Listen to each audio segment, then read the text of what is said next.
भूत बंगला का ट्रेलर भी रिलीज हुआ है। मैं एक लाइन में बताऊं, इस ट्रेलर को देखकर मुझे लगा भूल भुलैया याद आती रही। भूल भुलैया का वो जो पूरा एटमॉस्फेयर है, वो सिर्फ प्रियदर्शन वाली नहीं, बल्कि इवन जो इधर फिल्में बनी जिसमें कार्तिक आर्यन थे, दोनों फिल्में, तो वो भूत बंगला वाला पूरा एटमॉस्फेयर जो है अनीस बज्मी ने जो डायरेक्ट की थी 2 और 3, तो उसमें वो जो एक डार्क वर्ल्ड दिखता है, उसी तरह का डार्क, उसी तरह की भूत वाली तब्बू लगभग लगभग जो है यहाँ पर लग रहा है कि वो किसी हॉरर वाला एंगल जो है उससे जुड़ी हुई है इस फिल्म में, और कोई बैक स्टोरी जो होती है ऐसी फिल्मों में, तो आई थिंक मुझे लगता है कि वो तब्बू के ऊपर होने जा रही है।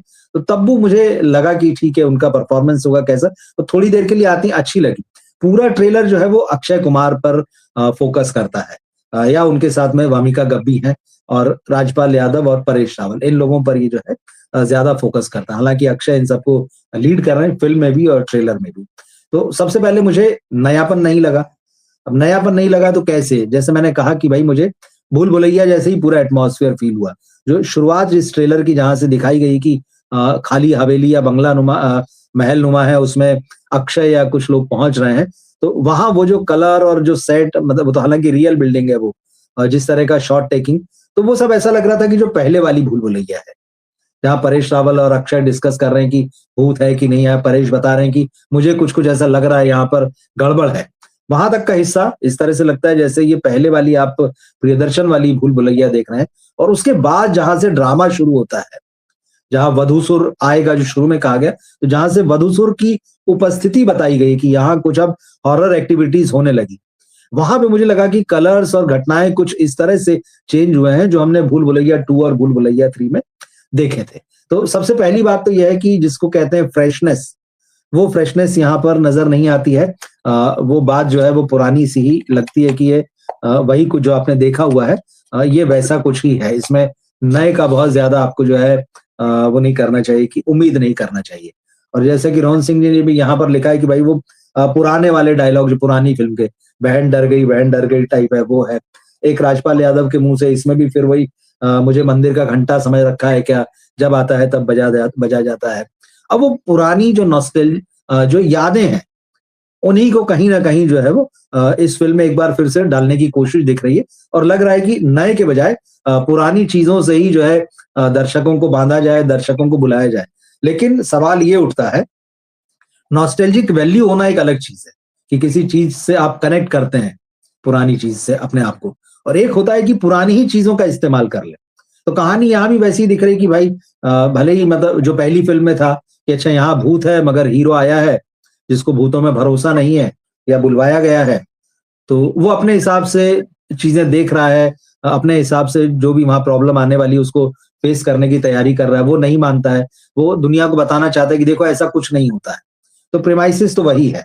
अब इसमें ये, क्योंकि इसमें वामिका गब्बी अक्षय के साथ में है, तो देखना है, क्योंकि यहाँ वधूपुर नाम के जिस राक्षस की बात की गई है, तो और जिस गांव की कहानी है, तो बताया यही जा रहा है कि भाई यहाँ शादियां नहीं होती है।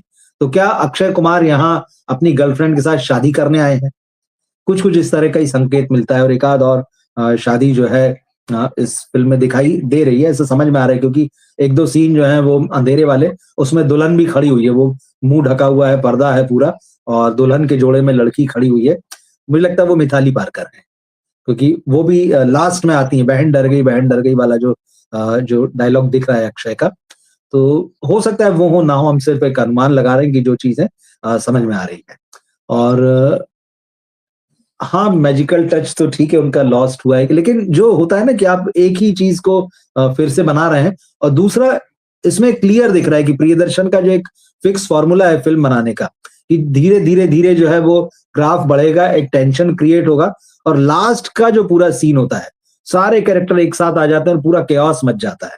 तो यहाँ भी कुछ उसी तरह का नजर आ रहा है। तो अब यहाँ पर यह देखना है कि भाई वधूपुर जो राक्षस है वो सचमुच है कि नहीं। लेकिन प्रियदर्शन को मैं अभी सुन रहा था, जो उनका लाइव चल रहा था यहाँ पर प्रोग्राम, ट्रेलर लॉन्च का, पहले भी वो इंटरव्यू में कह चुके हैं कि ये फैंटेसी है, ये हॉरर फैंटेसी है। तो निश्चित रूप से जब हॉरर फैंटेसी है तो बताएंगे कि भूत है। तो ऐसा नहीं होने जा रहा है कि भाई भूत नहीं है, किसी चीज को जो है कोई डरा रहा था या किसी का कुछ षड्यंत्र था। मुझे लगता है कि वैसा नहीं होने जा रहा है, फैंटेसी है इसलिए यहाँ पर भूत है। अब यहाँ पे भूत में भी एक चीज है, जो दिखा रहे हैं कि भाई जंगल और घना पेड़ और बहुत सारे चमगादड़ उड़ते हुए आ रहे हैं, तो फिर मुझे मुंजिया की याद आई यहाँ पर। मुंजिया में भी आप देख लीजिए, जो पेड़ होता है, उसी में भूत है या उसका कनेक्शन उससे है। तो उसी तरह का जो है, अब यहाँ पे हालाँकि थोड़ा अलग तरीके से पेड़ वगैरह बना हो, लेकिन कहीं न कहीं चीज़ें आपको पुरानी याद आने लगती। तो मुंजिया भी मुझे मुझे यहाँ पर याद आई कि ये भूत वाला जो कनेक्शन पेड़ के साथ में है, और उसी पेड़ पर जो है वो रहता है जो वधूसुर यहाँ पर जो बताया गया, जो वधुओं को, दुल्हन को उठा कर ले जाता है, मुझे ऐसा लगता है, क्योंकि ये कहा जा रहा है, इसमें डायलॉग है कि भाई इस गाँव में शादी नहीं होती है। असरानी साहब भी हैं, हाँ, असरानी साहब की आखिरी फ़िल्म है, तो हम लोगों के बीच रहे नहीं, और उनके बारे में कुछ कहने की ज़रूरत नहीं कि उनका क्या कंट्रीब्यूशन और किस तरह का वो काम करते रहे। तो असरानी साहब को देखना अच्छा लगेगा। अक्षय कुमार अपने चिरपरिचित अंदाज में है, उनके लिए बहुत इम्पोर्टेंट फ़िल्म है, क्योंकि वो लंबे समय बाद में जो है वो एक बार फिर से फुल कॉमेडी में, वरना जो पिछले 5, 7, 8 साल में जो लगातार वो ट्राई करते रहे, reality cinema, biopic, content cinema, history, ये सारा कुछ उन्होंने ट्राई किया है।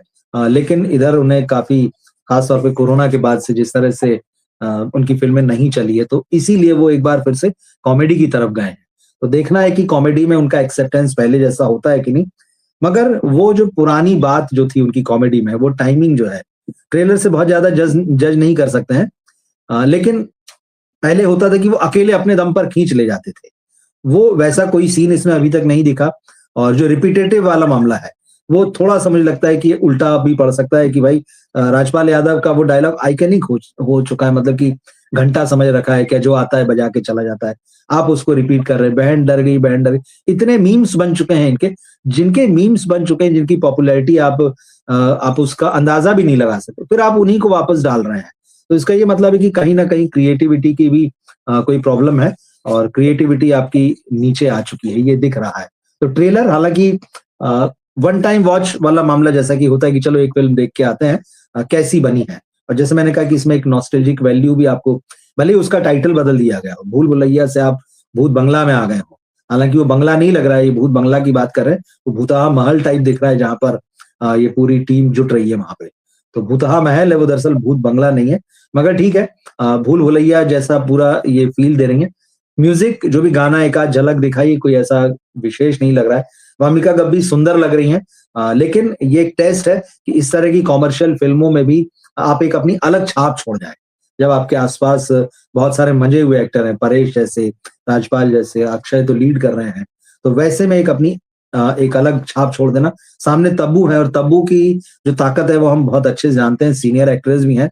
अगर उन्हें 2 सीन भी सही मिल गए और उन्होंने बढ़िया से कर दिया, तो फिर आप भूल जाइए कि और भी कोई एक्ट्रेस उस फ़िल्म में है।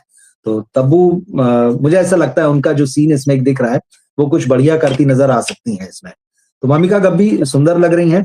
अक्षय कुमार के साथ उनकी एज डिफरेंस का मामला है, उस पे जाएँगे नहीं। अब इसे चाहे अक्षय कुमार की मजबूरी कहिए, या वामिका गब्बी की मजबूरी कहिए, या डायरेक्टर प्रोड्यूसर की मजबूरी कहिए कि भाई सेटअप तो यही है हमारे पास और इसी में काम करना है।